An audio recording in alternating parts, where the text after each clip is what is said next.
Hello everyone, আসসালামু আলাইকুম। শাহনাজ কিচেনে সবাইকে স্বাগতম জানাচ্ছি নতুন একটি ভিডিও দেখার জন্য। আজকের যে ভিডিওটা আপনাদের সাথে দেখাচ্ছি সেটা অনেক দিন আগের একটা ভিডিও।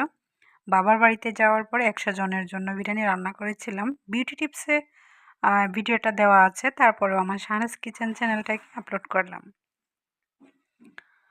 যারা সবসময় আমাকে সাপোর্ট করছেন, ভালোবাসছেন, সবাইকে জানাই অসংখ্য ধন্যবাদ। মন থেকে অনেক দোয়া, অনেক ভালোবাসা। এখানে হিন্নি রান্না করা হয়েছে আর 5 ডেক বিরিয়ানি রান্না করলাম মামা বোন মিলে। আমার মামা অনেক বেশি হেল্প করেছে। আমি শুধু রান্না করেছি, আমার বোন এটা ওইটা নিয়ে দিয়ে গেল। তারপর হচ্ছে সাথে আমার ছোট ভাই ছিল। বাহিরে যেহেতু রান্না করেছি অনেক ঝামেলা করা হয়েছে। 100 জনের রান্না, এটা কিন্তু মুখের কথা না, তাও আবার 5 ডেকে। বড় পাতিল না থাকায় এরকম ছোট ছোট ডেকে রান্না করা হয়েছে।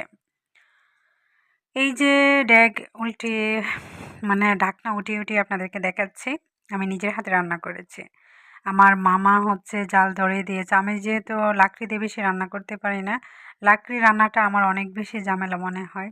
অনেক কষ্ট লাগে। কিন্তু সবাই মিলে যখন কাজ করা হয় তখন কিন্তু কষ্টটা তেমন কষ্ট মনেই হয় না।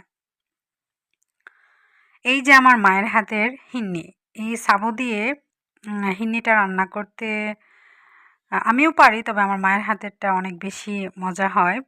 2 ডেক রান্না করা হয়েছে, প্রায় 20 কেজির মতো হবে। দুধ, চিনি বা সাবুদানা সহ 2 ডেক।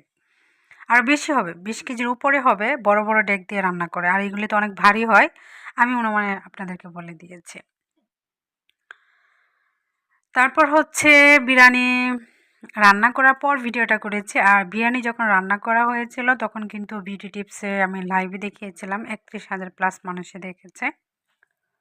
মোবাইলে যেহেতু লাইভ চলা ছিল তাই হচ্ছে শুরু থেকে শেষ পর্যন্ত ভিডিও করতে পারি নাই। তবে লাইভে শুধু রান্নাটা দেখিয়েছি যতক্ষণ পর্যন্ত হচ্ছে আমার রান্না চলছিল। শেষ পর্যায়ে চার্জ না থাকাতে বন্ধ হয়ে যাওয়ার পর লাইভ কেটে গিয়েছে। মোবাইল চার্জে দিয়ে যখন একটু চার্জ হলো আর আমার রান্না একদম কমপ্লিট, ভিতরে আনা হয়েছে, বাহিরে সব পরিষ্কার করা হচ্ছে, তখন ভাবলাম যে একটু ভিডিও শ্যুট করে নিই। এদিকে হচ্ছে স্প্রিট ব্যবস্থা করা হয়েছে। আমরা যেহেতু সবাই একসঙ্গে আছি, আমরাই শুধু। এই যে 2 বোন, তারপর আমার ছোট ভাই একজন, আর 2 জন অনেক ব্যস্ত, তারা আসতে পারে না। এটা হচ্ছে আমার বাবার মৃত্যুবার্ষিকীর একটি অনুষ্ঠান ছিল। আমরাই ছিলাম, ফ্যামিলির লোক। আর মৌলবি মুন্সি যাদেরকে বলা হয় তারা হচ্ছে নামাজ শেষে তারপর সবাই একসঙ্গে জড়ো হয়ে খাবে। এদিকে বাহিরে চলে আসলাম। বাহিরে যেখানে গর্ত করে বা ইট দিয়ে রান্না করা হয়েছিল, সাইডে হচ্ছে একটু বেড়াও দিয়েছিল। টিন ছিল 2 টা, এগুলি দিয়ে। আর দাফার বাঁশের তৈরি যে বেড়া থাকে ওইগুলি দিয়ে, যাতে বাতাস বেশি না লাগে। সাথে ছিল আমার ছোট্ট খালামণিটা, আমার বোনের মেয়ে। ও হচ্ছে ছোট চুলা দিয়ে আমার সাথে আমি এক সাইডে বিরিয়ানি রান্না করেছিলাম, ও বলতেছে আমিও রান্না করব, আমার চুলা দাও। পাতিল আর এই চুলায় ও হচ্ছে এরকম এই যে বিছে আছে না, গাছের কি একটা নিমপাতা গাছের যে বিচি, ওই বিচি রান্না করেছিল। তো আমি আবার ওর সাথে হাসাহাসি গল্প করেছিলাম যে, "খালামণি কি রান্না করেন?" বলতেছে যে, "আমি মাংস রান্না করেছি।" এটা হচ্ছে আমাদের বাড়ির বাহির অংশ। আর আমার বাবার বাড়িটা বিশাল বড়। আর বাবার হচ্ছে 2 টা বাড়ি। একটা হচ্ছে নদীর ওই পারে আর এটা হচ্ছে নদীর এই পারে। এটা হচ্ছে নতুন বাড়ি। ওই বাড়িতে কাঠের একটা 2 তলা ঘর আছে। এই ঘরেই হচ্ছে আমি ছোট থেকে বড় হয়েছি।